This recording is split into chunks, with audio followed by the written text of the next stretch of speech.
We will call to order our regular scheduled meeting for the month of March. Roll call, please. Mr. Atwee, President. Here. Mrs. DeCaprio, Vice President. Dr. Alquist. Here. Mr. Campbell. Mr. DeMilo. Here. If you would stand to the pledge of the flag, please. I pledge allegiance to the flag of the United States of America and to the republic for which it stands, one nation, under God, indivisible, with liberty and justice for all. All right, we will start off our meeting with our superintendent's update, and just for sake of being able to see, we're going to step down to the front. All right. Thank you, Mr. Atwee. All right. Good morning. Not good morning. Good evening, everybody. For those of you here with us in the auditorium and those at home, we appreciate you joining in today. Let's start with Happy St. Patrick's Day coming this weekend.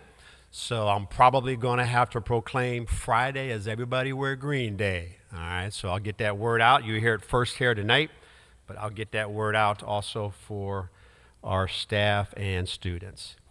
Okay, so this was hot breaking news last week in my Tuesdays, but if you didn't get the information yet, let's talk about our solar eclipse day, which is Monday, April the 8th. There will be no school for students that day.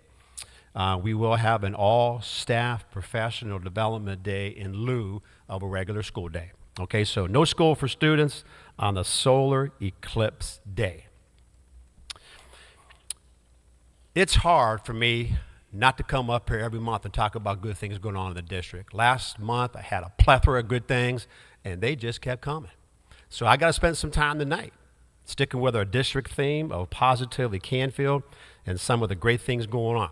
I hope you know that March is proclaimed as Music in Our Schools Month, and as you know, in Canfield, we do this extremely well. So I want to spend a couple minutes talking and sharing about some of the good things that have been going on.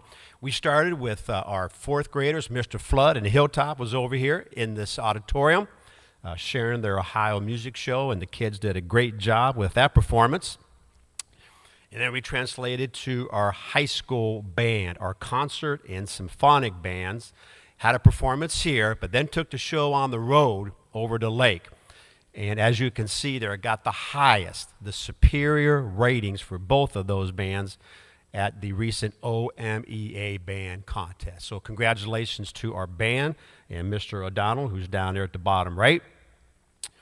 We circled back that same weekend with our choirs. We had the one octave higher, and the chamber ensembles received superior ratings as well at that event. So congratulations to our high school band and choir on a fantastic job.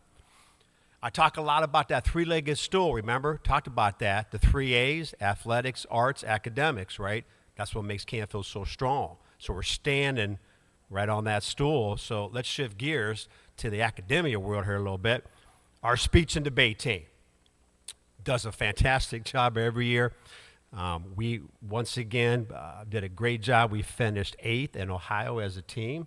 As you can see there, we had a state champion, and she's down there at the bottom right looking good. So congratulations to her. And we also had a 5th grade finisher there as well. But once again, an awesome job by our speech and debate team. I believe, like maybe, and Dr. Potts, correct me if I'm wrong, like in the last 15 years, like 10 or 12 top 10 performances, right? Yeah, 13 out of 15. So unbelievable job by our speech and debate folks, and congratulations to all of them. So we'll shift gears to some athletics. First of all, on the left-hand side there, you see Mr. Hayden, who went to the state championships, got a 5th place and a 10th place. And then you can see that relay team on the right side there got 10th place. In the middle was the team with our freshman gal that made it down there as well. And to the far right, with an 8th place finished, is Miss Fallon. I got a chance to go to the swimming state championships, and it was wild, and it was fun. And Port Canfield had an amazing group of people there supporting our swimmers for that event. So that was awesome. So congratulations to our swimmers.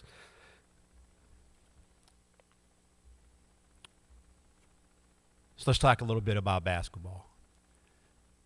District champion boys basketball team. The first time in 23 years that this has been accomplished in Canfield. All right. The guys play tomorrow at the historic Canfield Memorial Palace over there by the Hall of Fame. We play tomorrow night versus Warrensville Heights, okay? Game time is sometime around 8 o'clock, depending on how the first game finishes up. But congratulations to the boys, and hopefully there's more work to be done there come tomorrow night. To the left-hand side there, some of you don't know this, we have an indoor track team. And Miss Ava did a great job, finished in second place. She's a woman after my own heart. I was a hurler back in my days. So that's where she got her second place. You can see in the middle, our freshman team was league champions. And then on the far right, we had 3 gentlemen make it down to the big dance. 3 of our wrestlers went down to Columbus representing Canfield and did a great job down there as well. Let me shift gears to some academia here. For the first time in the history of the district, we hosted a Math 24 competition. I talked about this last month, okay? We invited a couple hundred students from around the county to come in and participate in this event. And I watched the kids practice numerous times because they practice right outside my office. And it's very intense. The kids got to think on their feet or on the chair, whatever they're doing. Got to come up with the 24, add and multiply and divide, whatever. And it's timed. You got to be careful. You can't hit it before you know the answers. You can see the places that are 4th, 5th, 6th, 7th, and 8th grade teams. And what I'm telling you is we kind of dominated this activity, which was a lot of fun. As you can see, there are all the kids and all their names and some team pictures down there. Really proud of this group. I've talked from this podium numerous times about one of my main goals is getting kids connected to something. I don't really care what it is in school. Find something. And I would bet that maybe for the first time, we had some kids that connected to something maybe they've never done here in school, which is awesome. They all had a nice team T-shirt as well. Mrs. Muno did a great job, and I know some of our folks that are here helped volunteer and participate in that. It was an awesome event, and our kids did really well, as you can see there. So very proud of that group. We had some of our youngest learners have a great display at the Butler Institute of American Art. You can see some of the kids, some of their artwork. We got a couple teachers in there. Miss Lamarck is in there, and I think Miss Garwig's in there as well. Yeah, right on the right-hand side. But kids did a great job there, displaying their abilities in the area of art. So, great job to all of them. Maybe one of my favorite events of the year. Okay, I'll put this out there. We've been publicizing it for a little bit. But tomorrow, starting at 5:30, we have our Cardinals Creative Expressions of Art show where our kids with special abilities have put their talents to work. Okay, and we're going to be down at the athletic lobby, okay, during that time. Like I said, it's starting about 5:30 with the display. You're more than welcome to come in. I think Miss Antel has a 6 o'clock, if I remember, awards assembly going on. They usually have some punch and some cookies. But come out if you can and see some of our kids with special abilities putting it on paper for you. Okay, so come out if you can tomorrow. Here's another one. Spelling bee. This young lady, Miss Kenzie, took 11th place out of 75 spellers. And as you can see there, she was only a 5th grader representing the middle school. So congratulations to her. I put her stuff out on social media, I think, the other day as well, if you take a look at that. But well done to Miss Kenzie. I'll put another plug in for my innovation fund. Some of the things that I talked about tonight came from this initiative. For example, the Math 24. Miss Muto got a grant from this innovation fund to help start that program, to buy some materials and supplies and keep the kids going. We just posted today some things on social media. Mr. George up in the booth was kind of put some things on our district webpage. If you would like to donate an experience, I know Dr. Alquist is going to come in to the high school class, and we're going to dissect a horse and cow eye for those of you that are interested. Okay, so you can bid on that experience, or you can put your own experience in. Okay, so we love that idea. There'll be some kids that will do that because we did that last year, and it was a lot of fun. So you can go, you can donate an experience if you're a community member, or if you want to just donate some dollars to the fund. Obviously, we would appreciate anything you can do. And then coming back after spring break, we're going to have our official live online auction where you get to bid on those experiences, and all the dollars go to this innovation fund. So just a couple dates to keep in mind. I know everybody knows this, but just to make sure on the same page, spring break's coming up on that Friday. We'll go Friday through Sunday, April the 7th, with no school. Now remember, Monday, April the 8th, no school for the kids, but all the staff will be here for a PD day on Monday the 8th. Okay, so let me just kind of finish up here with some facilities information. We had a nice conversation last month with the board. I was given some marching orders to try to get some numbers and bring some more things for the board to discuss tonight and for me to share. So here's the first slide I showed last month. I know it's hard to read, but basically June, July is kind of our target date to get resolutions on the agenda so we can get all that stuff to the Board of Elections as far as the project, cost, millage, those types of things, okay? So the board's got those dates looming out there as far as what's next. So here's one that I wanted to share tonight. First of all, I have to say this. These are very, very, very preliminary numbers, okay?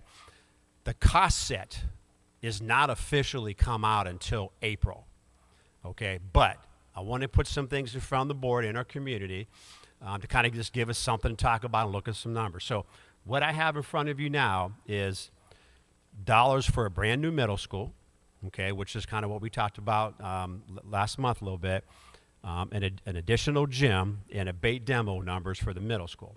You see the 2023 kind of budget in the middle, but to the far right, what has happened is as time goes on, costs go up. And what we've been told to project is a 6.5% increase from last year. Now, is that solid? No. Okay, could it go up? Could it go down? Yep. All right. I hope it's too high. I hope maybe it comes in at 5%, but what we're being told from architects and builders is 6.5% is kind of where we're at. So based on these numbers, if the board says, hey, we're going forward with the new middle school, we're going to get that new gym, and we're going to bait demo, if you add those three numbers up, it's close to $52 million for a new middle school based on this plan, okay? And then you can see the bottom three have renovations, and I'll talk a little bit more about what those are. But renovations that I and our facilities maintenance staff around the district have put together, not all the things we need, but basically top priorities, you can see for each of the remaining three buildings comes to about $15 million, okay? So about 52 for a new middle school, okay? About 15 million more for those renovations. Now, a couple things to talk about here. That's if the middle school stays on the current site, okay? If the board decides to move to Shields Road, that dollar amount goes up, okay? We talked about that last time. There's issues with the roads. We need ODOT. There's soil. There's water, sewer, all that as well. And we have projected that dollar amount about 7.2 million in addition if we go that way, okay? So we got to keep that in mind. The second thing is, if this is the new plan we go with the new middle school, there's no room for me, to be honest, all right? Or the treasurer, or Mr. Vittle, or my staff.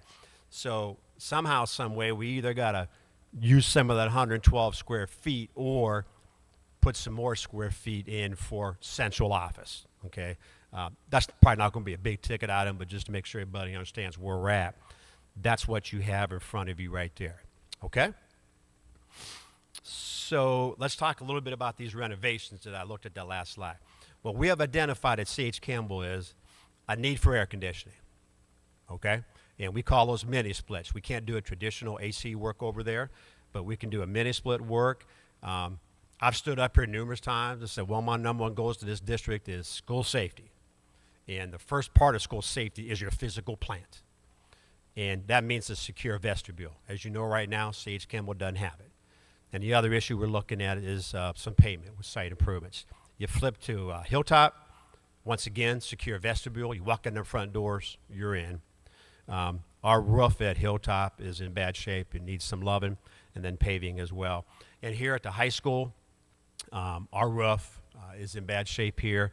And obviously, if you're driving around, you know how our parking lot is.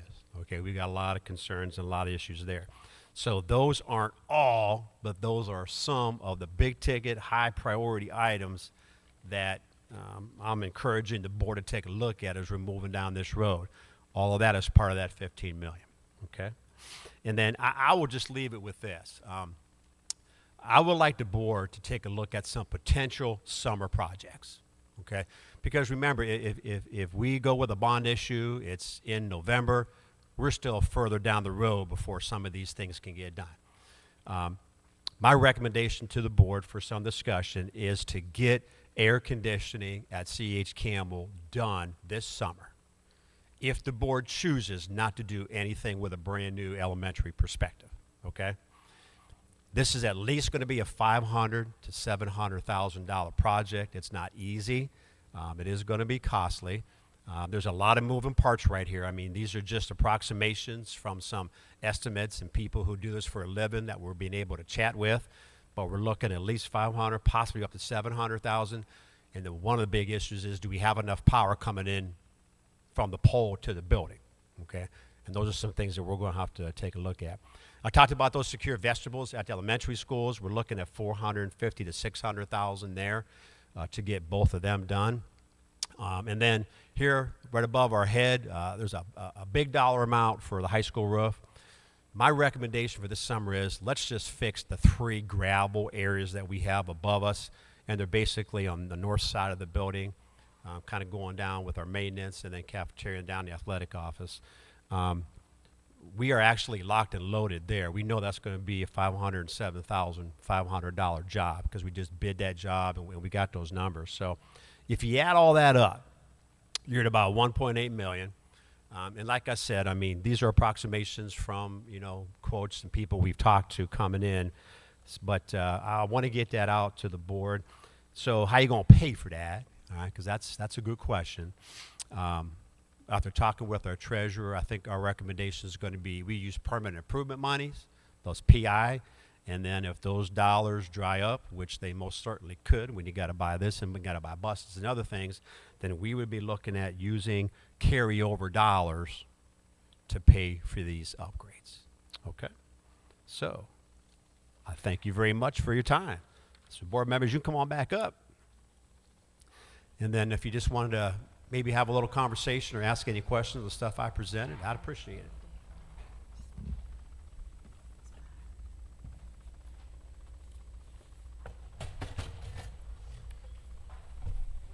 All right, thank you, Mr. Knoll, for your update, and congratulations to all our students, our athletes, as well as everyone that was recognized, and we will formalize those recognitions in our student resolutions afterwards as well, so thank you.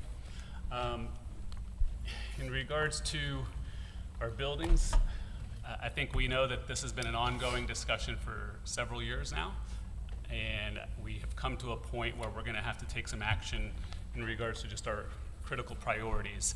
I'm glad you guys were able to see numbers with us today, especially with the, I guess, critical needs. So when you see a roof and you see pavement and you see that kind of money that needs to be spent, it kind of hurts to spend that much money on buildings that we would have hoped to maybe have updated or upgraded in a newer capacity, but we're at a point now where I think we just have to make these decisions to have a working structure and facility that's safe for students as well as our administration and staff. So, I guess we'll start. You want us to start off with the critical summer needs is what you're recommending? Because that one, I mean, the good news about Canfield is, and thanks to our treasurer, is that being stewards of our dollars, we do have a carryover fund. We never like to spend in excess, and we don't like to do deficit spending and have to tap into our carryover funds. But personally, I think you also have those in emergencies and in critical needs, and I think this is one of those situations where we really can't wait any longer because these buildings will continue to deteriorate. I've seen the high school parking lot. I've driven through the floodplain that exists when it becomes when there's too much rain, and I think those are priorities that we have to have. The gravel portion of the roof, anytime, I think Mr. Knowles educated me, I'm not a roof connoisseur, but when you hear gravel on a roof, that's not a good thing, and those things need to be addressed and remedied, as soon as possible. And then when it comes to the air conditioning piece at CH, if we're not going to be able to have a new elementary school, it's not fair to those students and those staff to not have that capability, and I think that's long overdue. The challenge there becomes when you have to put that much money into a structure that's, we know is not the best structure that exists. So those are my thoughts, and I'll stop and let Steve or Dr. Alquist make any additional comments. Yeah, I mean, I agree. I think, you know, a lot of this is probably long overdue, and, you know, the longer we wait, looking at some quotes we had specifically for the parking lot, you know, a year or two ago to now, you know, we're costing ourselves a little bit of money, not a little bit, a lot of bit of money by not doing it. When you talked about the high school, Mr. Knoll, you were talking about this summer just doing the roof here. Was the parking lot involved in that? Well, we had a good conversation today. As you know, that parking lot is a lot of money. Yeah, sure. So we have some trepidation trying to pull that whole project off this summer. Sure. However, I would love to entertain possibly doing a portion of it, Okay. especially the part that's really bad. This lower part down here. You know, down by the athletic office, in that neck of the woods. My only concern is I don't know if putting new drains and those types of things is gonna cause us any grief if we don't do it all. But I've reached out to Mr. Bratcher today even, and he said he thinks that that's doable. Okay. So it won't be the whole parking lot, like the student parking lot. I know they don't want to hear that, but the part down to the further south probably would be like a phase 2. Okay. For lack of a better way of saying it. Yeah. But, I mean, as you can see, we're at 1.8, pretty close to that right now. And obviously, if we do high school parking at all, it's gonna go up over that. Right. Yeah, no, I guess my just fear would be if we wait, Yeah. that number's only gonna increase, and we're gonna be looking at, you know, Yeah. a significant increase there. So, you know, looking at that lower portion specifically is obviously Yeah. you know, a trouble area. And Now, I'd be glad to report safety back hazard. some numbers. Yeah, yeah, I'd love to see I mean, that. I know 1.8's it's a big number, and if you all said that's it, you know, then so be it. But if there's some discussion on another part of that project, I'm open to that. Yeah, I'd definitely like to see that. I don't know, Nate or Betsy, how you feel about that. For but- clarity, wait, the 1.8 was for just phase 1? It wasn't- Well, the 1.8 is for the air conditioned CH, the secure vestibules of both elementaries, and the 3 gravel Oh, rooftop I'm sorry, areas right above. Okay, Okay, yeah, is yeah. what I'm looking at. So then the 1.8 would be subtracted from the 67 million, in theory, that was already correct? That's a decision the board can make. Right. Absolutely. But Yeah. like actual line item Yeah, would be, like, yeah. those would be taken If these care come of? off, then that So we could get the 67 number down a little. altogether could come down, yep. Okay. Or you could say, hey, we'll use that 15 million and knock off some other projects. Like I said, this isn't a fully extensive list, but that's a conversation we can have. Okay. Do we, I know you've been working on, do we have a fully extensive, you know, across the district priority list of maintenance items? I know these are kind of the big ticket ones. Yeah, yeah. Do we have, And Mr. Bratch and I have brainstormed what those things are. Okay. Yeah, and that's something that I could Yeah. present, share. I don't have cost for all those, Sure, honestly. sure, yeah. I've just been spending time on the big ticket items. yeah, but I'd We like to could see talk that about that. priority list Yeah. in whole.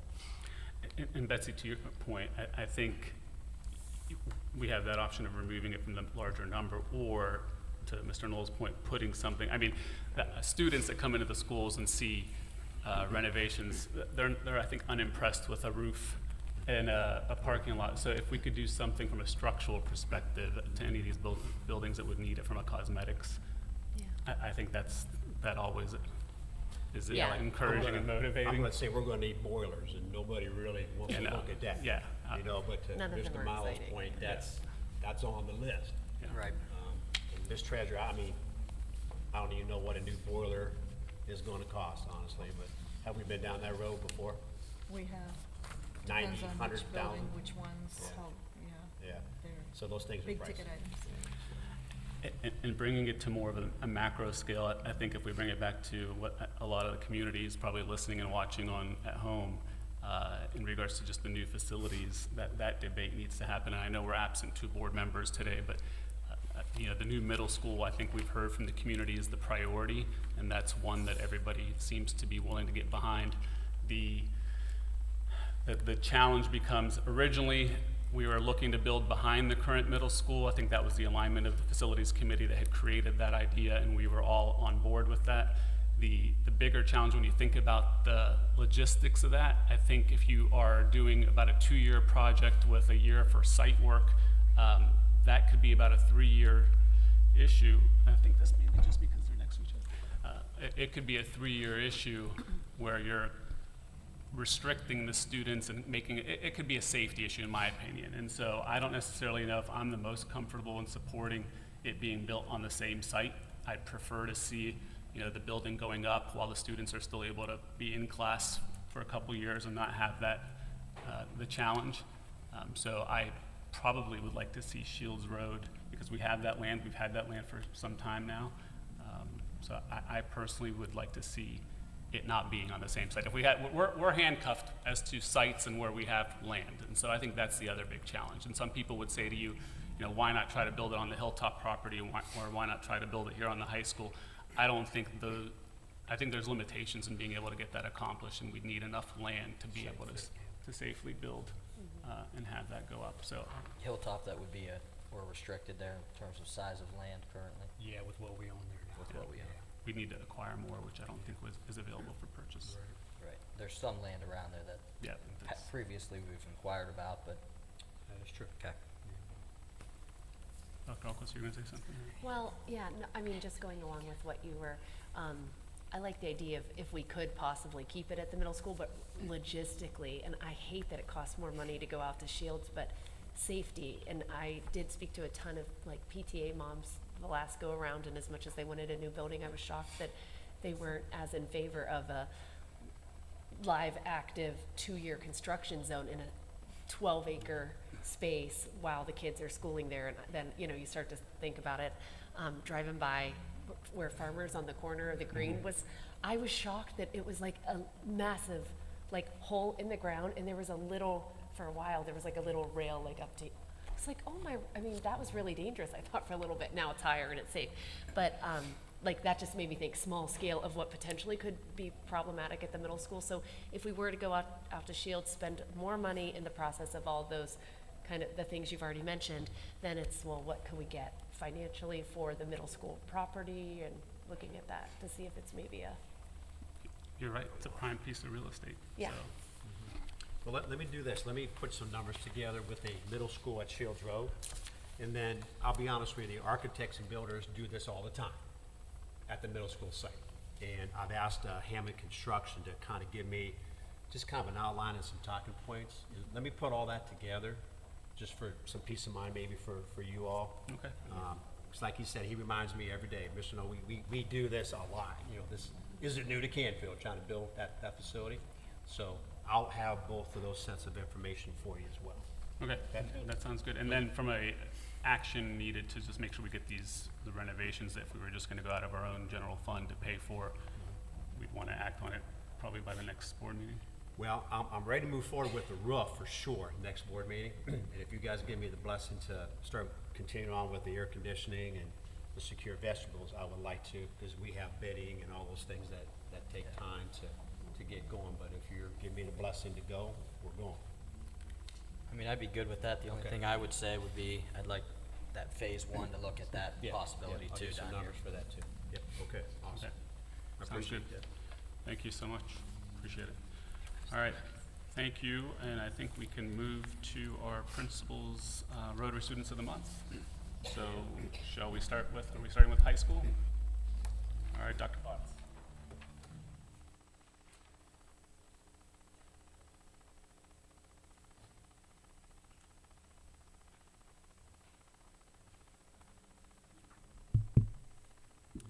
Good evening. My name is Mark Potts, and I'm blessed to get to serve as principal at Canfield High School every day. The Rotary Club Student of the Month is really quite an honor because, as I said before, in a building where you literally have hundreds of kids who would be deserving of this award, being chosen that one for the month is really kind of special. So it's my privilege tonight to bestow that honor on Carmen Seaman. Carmen is a senior and is an amazing person. She's had to overcome much in her young life. She changed schools 5 times between the age of 14 and when she landed here with her grandparents in Canfield 2 years ago. Carmen's settled in and become an excellent student, as well as an amazing person that makes this great school even better.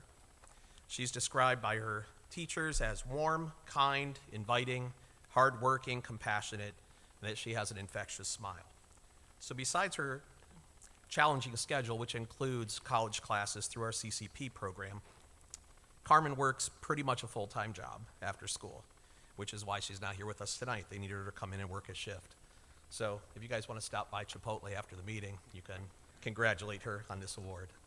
So again, Canfield High School is very proud to recognize Carmen Seaman as our Rotary Club Student of the Month for March 2024. So thank you very much.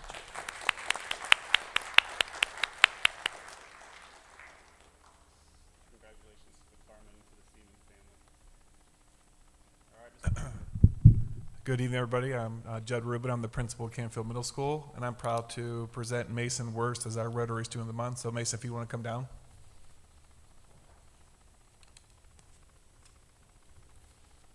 As you can see, he's getting taller every day. We like this.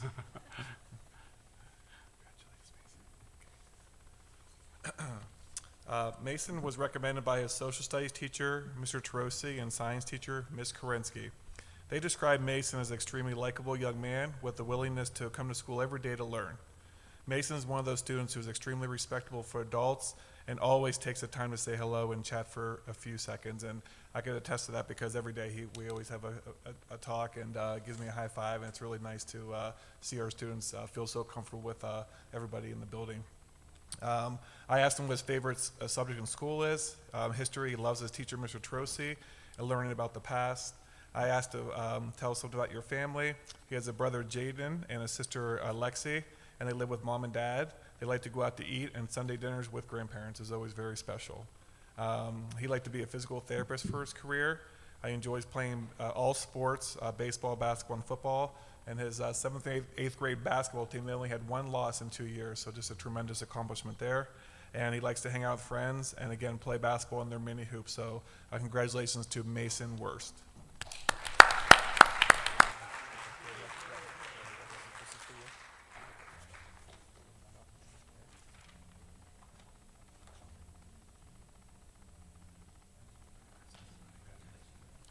Congratulations, Mason, and to the Worst family. Mr. Lavery.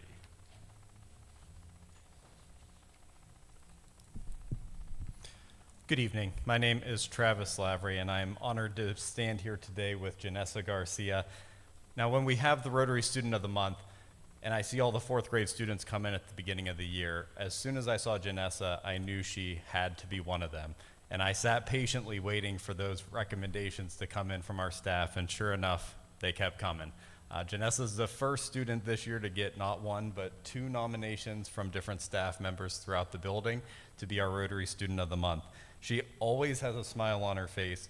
She's exceptionally kind to absolutely everyone she meets.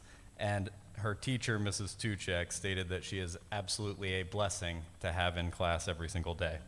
She displays genuine kindness for others, maturity, a beautiful character in everything she does, not to mention being an exceptional student, a motivated learner, and a supportive friend to everybody that has the privilege of knowing her. She's very thoughtful and accepting of her peers and never shows judgment or impatience with anyone. We are so very honored to have Janessa with us at C.H. Campbell, and we are blessed to name her as our Rotary Student of the Month.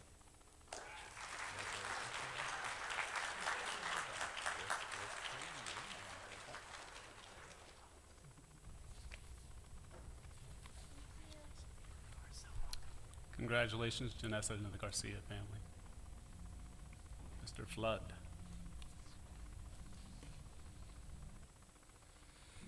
Good evening.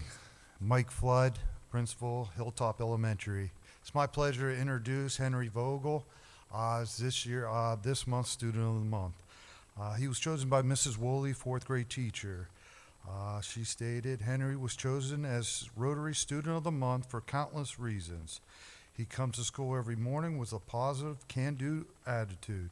He's very respectful and always polite. He is a friend to everyone and constantly participate in classroom learning and eagerly helping others that need help or are struggling. Henry Vogel is a remarkable boy, and he's on his way to for a bright future and a young, young man. What is his favorite subject in school? Henry loves science. Some things we learned about him, he loves to travel during the summer, go to Michigan, and then see his family out in California, which he came a couple years ago from. His plans in the future, he wants to study law in college, become a lawyer, and he wants to travel to Jamaica as well. I found out today he's a Dodgers fan, so our SRO at the middle school, he'll get a lot of things in common next year because he's a Dodger fan as well. So Hilltop Rotary Student of the Month.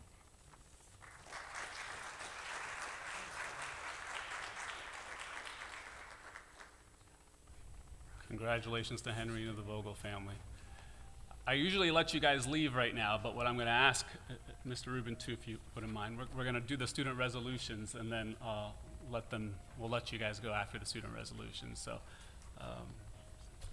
and then after that, I know it's a school night, so you're free to leave. So we've got a lot of resolutions for students. I see a lot of student athletes present today. So we've got ice hockey, girls basketball, girls swimming, boys swimming, indoor track, as well as wrestling. So bear with me as I read through these, and congratulations in advance. So the student resolutions 91-2024 through 119-2024.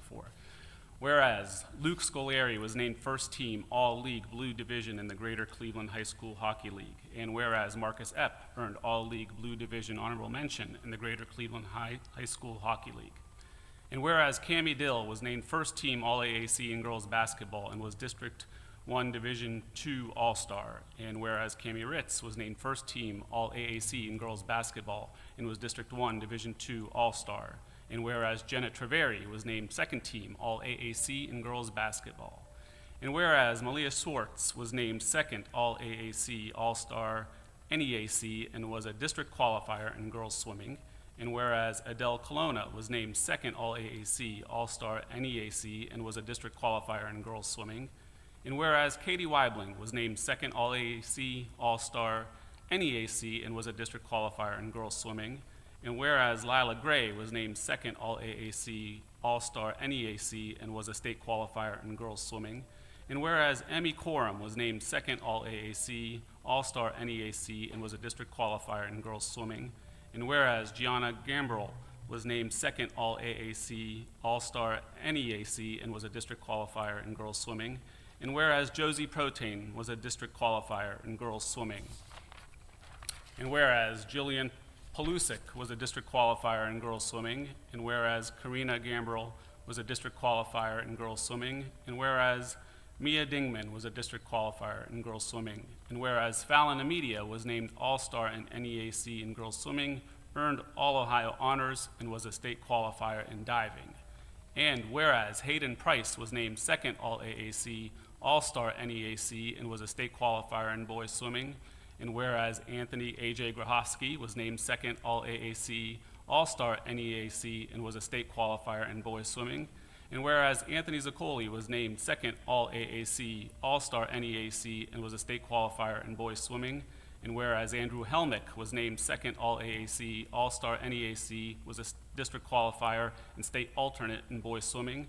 and whereas Brandon Vallet was named second All-AAC All-Star NEAC, was a district qualifier and state alternate in boys swimming, and whereas Ryan Weibling was named second All-AAC All-Star NEAC and was a state qualifier in boys swimming, and whereas Karsten Miller was named second All-AAC All-Star NEAC in boys swimming and was a district qualifier in diving, and whereas Blake Baker was named first team All-AAC in indoor track, was a 4x800 regional qualifier, a 3,200 meter run regional qualifier and district champ, and whereas Ava Littler was a state qualifier in the girls 60 meter hurdles and 200 meter dash in indoor track, and whereas Lindsay Plant was a state qualifier in girls 4x800 relay and indoor track, and whereas Lily Klimas was a state qualifier in the girls 4x800 relay and indoor track, and whereas Mia Gaffney was a state qualifier in the girls 4x800 relay and indoor track, and whereas Alexis LaFour was a state qualifier in the girls 4x800 relay and indoor track, and whereas Tyler Scherer placed first at sectionals, first at districts, and was a state qualifier in wrestling, and whereas Gabe Miller placed second at sectionals, fourth at districts, third at the EOWL, and was a state qualifier in wrestling, And whereas Vince Luce placed first at sectionals, fourth at districts, fourth at the EOWL, and was a state qualifier in wrestling. And whereas these accomplishments brought honor to themselves, their families, and their school, therefore be it resolved that these students be commended for these outstanding accomplishments, and that these resolutions be spread upon the official minutes of the Canfield Board of Education, and that copies be presented to them.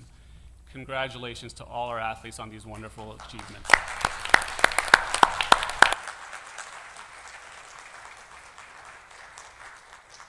All of you that are present today as well, so I appreciate you guys. Great job, great seasons to all of you.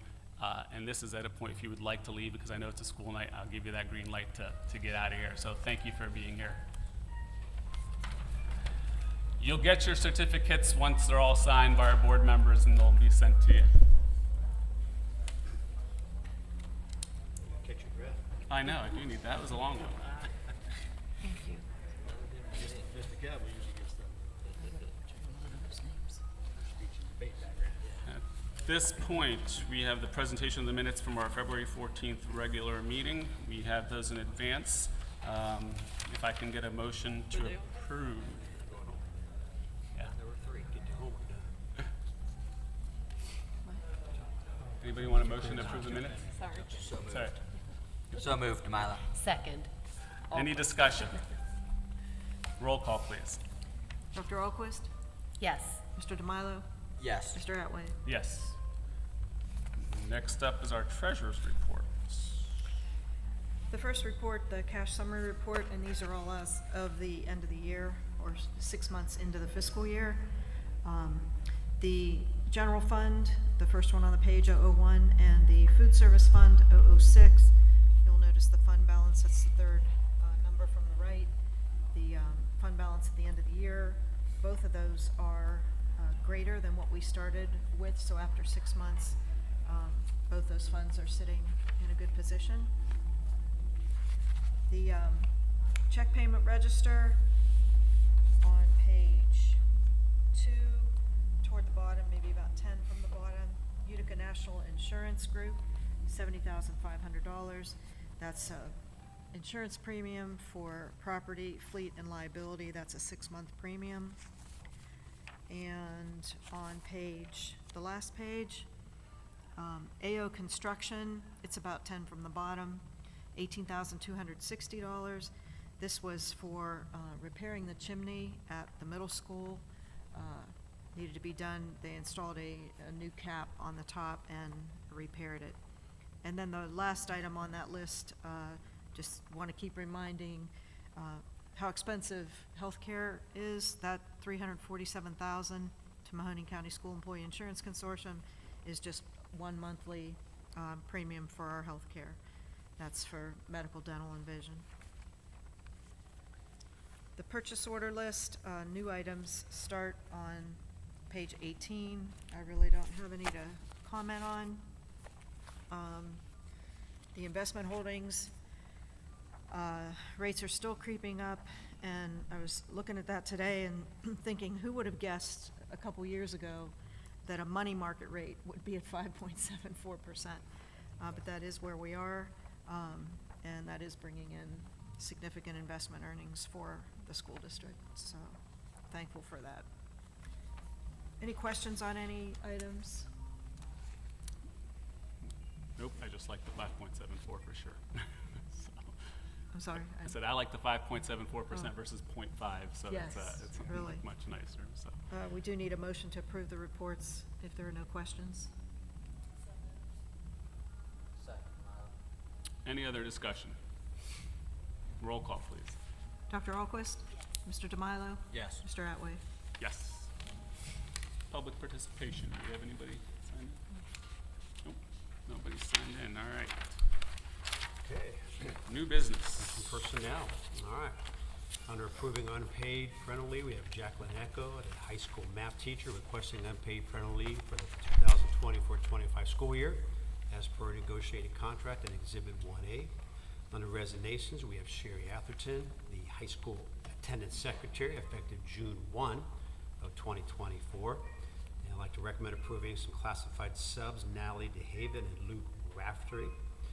Also like to recommend the hiring of our extracurriculars per the enclosed list, which is resolution number 120-2024. We have some transfers, reassignments. George M. Malich from Computer Tech to Media Technology Support Supervisor, effective August 1 of 24 through July 31st of 2027. That's $60,000.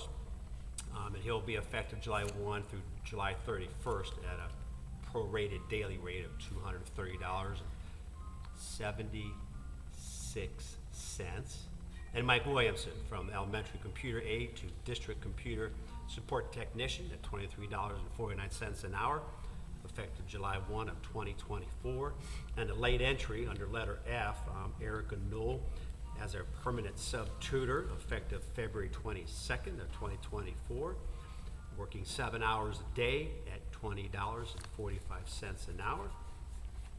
So we also want to approve, well, I tell you what, let's keep going. We can keep going with that. We'll approve our Success by 6 summer program at Hilltop, July 15th through August 2nd of 2024, and that's from the United Way. And then we'll also recommend hiring our summer school teachers at $35 an hour, those names as listed. So we'll take all of those personnel items as presented. Very good. Based on the recommendation of the superintendent, can I have a motion to approve all the personnel items outlined in 1A through F, as well as bullet 2 for approving Success by 6 and the hiring of our summer teachers in 3A. So moved, Kamala. Second. Any other discussion? Roll call, please. Dr. Alquist? Yes. Mr. DeMilo? Yes. Mr. Atway? Yes. And I'd like to recommend approving the ESC of Eastern Ohio Services Agreement from July 1 of 24 through June 30 of 2025. That's Exhibit 5. Based on the recommendation of the superintendent, can I have a motion to approve the ESC of Eastern Ohio Services Agreement for July of 2024 through June of 2025? So moved. Second, Kamala. Any other discussion? Are those numbers like pretty much close to what they've been? That's a good question. Yeah, numbers from year to year, Ms. Treasurer. They haven't changed much from last Like year. even in the last, like, maybe, I don't know if you know, but like Last even couple like years. 3 to 5, yeah, I'm just curious, like, is that also going up, like, kind of like our facilities, you know, numbers? It's dependent on the program, to be honest, and how many students are in each of the programs. And they bill us an estimated cost, and then the next year, they reconcile that. So I'm happy to get you those numbers. I'm just curious for Couple like years, even like what- rough, yeah. Because 3 for the years. most part, each year, we're using we're utilizing the same services they Services, offer, yeah. correct? Okay, yeah. I mean, the ESC does a really good job of trying to keep those costs low. But to the treasurer's point, if we have a lot more kids in one area, one year over another, then there'll definitely be an increase. Okay. Yeah. Yeah, thank you. Number 5. You ready? Oh, that was discussion, wasn't it? Yeah. Sorry. Yeah. I lost track. That's Roll all right. call. Me I too. lost track of where I was at. Ready for roll call? Roll call, please. Yes. Dr. Alquist? Yes. Mr. DeMilo? Yes. Mr. Atway? Yes. All right, so I'd like to recommend adopting a resolution accepting the amounts and rates, which is resolution number 121-2024, found in exhibit number 6. Based on the recommendation of the superintendent, can I have a motion to adopt resolution accepting the amount and rates as presented in resolution 121-2024 in exhibit 6? So moved. Second, Kamala. Any discussion? Roll call, please. Dr. Alquist? Yes. Mr. DeMilo? Yes. Mr. Atway? Yes. Next up are donations, which I think you said you had those, right? I do.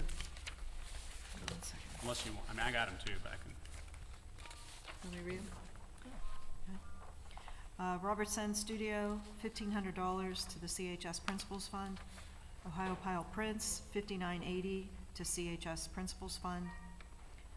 These are all show sponsorship for Canfield players.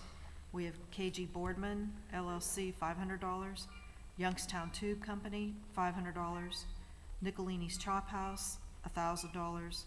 Youngstown Tile and Terrazzo, $500. Nicholas and Marianne Mottarelli, $100. George Wheaton, $100. Canfield Village Pump, $250. Stone Fruit Coffee, $100. Lauren Moliterno, $500. And we have Greg Kerr, $1,500 to the Nicole Judy Kerr Scholarship for Nursing. Chipotle Mexican Grill, $57.65 to Robotics.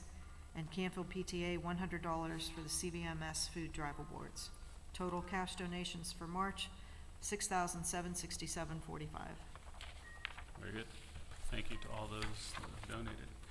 Can I get a motion to accept and approve the donations? So moved. Second. No discussion. Thank you again. Roll call. Dr. Olquist? Yes. Mr. DeMilo? Yes. Mr. Atway? Yes. Looks like that's it. Can I get a motion to adjourn? So moved. Second. All in favor? Aye. Any opposed? All right, thank you. We are adjourned for the evening.